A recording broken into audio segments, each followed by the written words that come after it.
नमस्कार साथियों। खट्टर सरकार के सीईटी के जंजाल ने हरियाणा के नौजवानों के भविष्य पर बुलडोजर चला दिया है। खट्टर सरकार श्रीमान मनोहर लाल खट्टर और दुष्यंत चौटाला जी ने हरियाणा के युवाओं की जिंदगी बुलडोजर के नीचे डालकर बर्बाद कर दी है। हमने देखा आए दिन किस प्रकार से सीईटी में धांधली होती है। कॉमन एंट्रेंस टेस्ट अब कॉमन एक्सप्लॉयटेशन टेस्ट बन गया। तीन बार खट्टर सरकार रिवाइज रिजल्ट सीईटी का निकाल चुकी और जब 4 अगस्त को सुप्रीम कोर्ट हाई कोर्ट की एक सिंगल बेंच ने सीईटी का रिवाइज रिजल्ट खारिज कर दिया तो ग्रुप 56 और ग्रुप 57 की हजारों पोस्टों का रिटन एग्जाम जो होना था वो भी टल गया। परंतु आनन फानन में हाई कोर्ट की डिवीजन बेंच को गए और 6 और 7 अगस्त को यानी कल और आज, कल ग्रुप 57 और आज ग्रुप 56 का पेपर लिया गया। जो कमाल की बात है वो ये देखिए, ये कल का ग्रुप 57 का पेपर है और ये ग्रुप 56 का पेपर है जो आज लिया गया। इन दोनों के अंदर ये 100 प्रश्नों का पेपर है और 41 सवाल रिपीट सवाल हैं। 41 सवाल 100 में से, यानी हेरा फेरी गड़बड़ झाला बिल्कुल साफ है। जो खट्टर सरकार के चहेते लोग हैं उन्हें बता दिया गया कि कल का पेपर का जवाब पढ़ लो तो आज वही आएगा। 100 में से अगर 41 सवाल कॉमन हैं तो फिर पेपर करवाने का लाभ क्या है। ये पहली बार नहीं किया खट्टर सरकार ने। एचसीएस के एग्जाम में भी पहले और दूसरे दिन 38 सवाल कॉमन पाए गए थे। बार बार ये हेराफेरी और गड़बड़ झाला जो हो रहा है ये युवाओं के भविष्य पर बुलडोजर चलाना है, उससे कम नहीं। सीईटी के जंजाल में पहले उन्हें उलझाया और सीईटी का रिवाइज रिजल्ट जो आज भी प्रश्न चिन्ह के घेरे में है उसका पूरा नतीजा हाईकोर्ट से निर्णय हुए बगैर पेपर करवा दिए और उन पेपर में 41 सवाल रिपीट कर दिए। खट्टर साहब, हमारी सीधी सीधी मांग है। नंबर 1, ग्रुप 56 और ग्रुप 57 की हजारों पोस्टों के लिए 6 और 7 अगस्त यानी कल और आज लिया हुआ पेपर बर्खास्त होना चाहिए, रद्द होना चाहिए। नंबर 2, जिस एग्जामिनर ने भी इन 2 दिनों में ये 2 पेपर सेट किए हैं और एजेंसीज ने, उन्हें ब्लैकलिस्ट किया जाना चाहिए, उन पर एफआईआर दर्ज होनी चाहिए।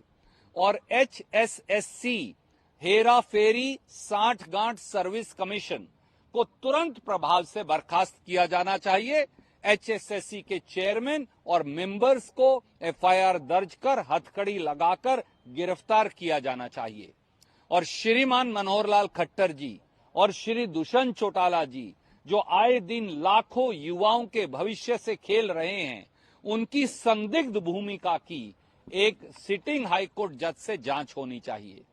ये कैसे हो सकता है कि पहले एचसीएस में 38 क्वेश्चन रिपीट हो गए, अब 2 दिन में 41 क्वेश्चन जो हैं ग्रुप 56 ग्रुप 57 की भर्तियों में हो गए। 3 बार सीईटी का एग्जाम रिवाइज हो गया। ये दर्शाता है खट्टर सरकार के निकम्मेपन और नाकारापन को नहीं, निकम्मेपन नाकारापन के साथ साथ हेरा फेरी 60 गांठ और बच्चों के भविष्य पर बुलडोजर चलाने की श्रीमान खट्टर और श्रीमान दुष्यंत चौटाला की दुर्भावना को दर्शाता है। अगर उनमें थोड़ी सी भी गैरत बची है तो आज ही उन दोनों को अपने पद से इस्तीफा दे देना चाहिए। कोई सवाल आप पूछना चाहिए? प्रोसीडिंग जिस तरह की रही है, आप भी खुद एडवोकेट हैं सर, जानते हैं तमाम विषय। ये जो इतना बड़ा अगर जो पेपर रिपीट हो रहे हैं, क्वेश्चंस रिपीट हो रहे हैं, तो ये कहीं ना कहीं फंसता हुआ नजर आ रहा है। देखिए, लीगल प्रोसीडिंग्स के भी अब कोई मायने नहीं रहे। हाई कोर्ट की 2 जजों की खंडपीठ ने एग्जाम का रिजल्ट घोषित करने से इनकार कर दिया पर एग्जाम करवाने की इजाजत दे दी। क्यों खट्टर साहब, क्या जल्दी थी रातों रात दोबारा पेपर करवाने की, जब जो आधार है पेपर का कॉमन एंट्रेंस टेस्ट उसका रिवाइज रिजल्ट गलत है। और अब जब पेपर भी लिए गए तो उसमें 41 सवाल कॉमन है। 41 सवाल कॉमन देने का क्या मतलब है? चहेतों को पास करो, गुणी युवाओं को फेल कर दो। ये सीधे सीधे मामला अब मुख्यमंत्री श्री मनोहर लाल खट्टर और श्री दुष्यंत चौटाला के द्वार पर पहुंचता है, उनकी ये नाकारापन या निकम्मापन नहीं, उनकी भूमिका संदिग्ध है। और एचएसएससी ने ये जानबूझकर किया है। एचएसएससी के चेयरमैन और मेंबर साहिबान को ये गलती नहीं है, ये जानबूझकर किया गया भविष्य से खिलवाड़ है। उन्हें बर्खास्त कर गिरफ्तार किया जाना चाहिए। हरियाणा कांग्रेस को लेकर क्या संदेश है खड़गे साहब का राहुल गांधी जी? मैं उस पर कुछ नहीं कहना चाहूंगा। खड़गे साहब, राहुल गांधी जी ने जो कहना था वो हमें कह दिया, और उसके बाद औपचारिक तौर से हमारे प्रभारी दीपक बावरिया जी ने आपको ब्रीफ कर दिया। मुझे और कुछ नहीं कहना। एक सवाल सिर्फ अपर हाउस से है। कल कहा जा रहा है अध्यादेश पर राहुल जी के भाषण से कांग्रेस की तरफ से स्पीचेज की शुरुआत होगी।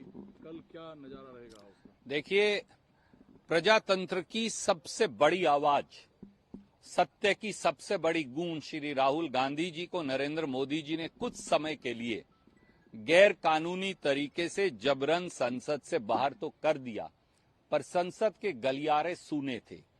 कल जब श्री राहुल गांधी जी की सिंह गर्जना गूंजेगी संसद के गलियारों में, तो मोदी सरकार की जवाबदेही सुनिश्चित होगी। बेरोजगारी पर, महंगाई पर, डूबती अर्थव्यवस्था पर, नफरत के माहौल पर, किसानों के हनन होते अधिकारों पर, एससी, एसटी, ओबीसी के साथ होते अत्याचार पर, देश के युवाओं और महिलाओं से होते भेदभाव पर।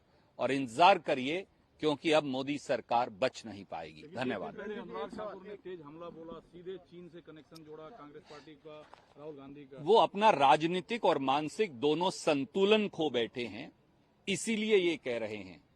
अनुराग ठाकुर ये क्यों नहीं बताते कि चीन ने जो भारत की सरजमी पर कब्जा किया हुआ है 1 साल से अधिक से, उसे मोदी जी कब छुड़वाएंगे? कब? डेप्सांग प्लेन से, पैंगोंग सो लेक एरिया से, अरुणाचल प्रदेश में जो हमारा इलाका है उससे चीन को वापस खदेड़ेंगे? कृपया करके पहले इसका जवाब दीजिए, क्योंकि चीन शब्द बोलने से प्रधानमंत्री डरते हैं, राहुल गांधी नहीं।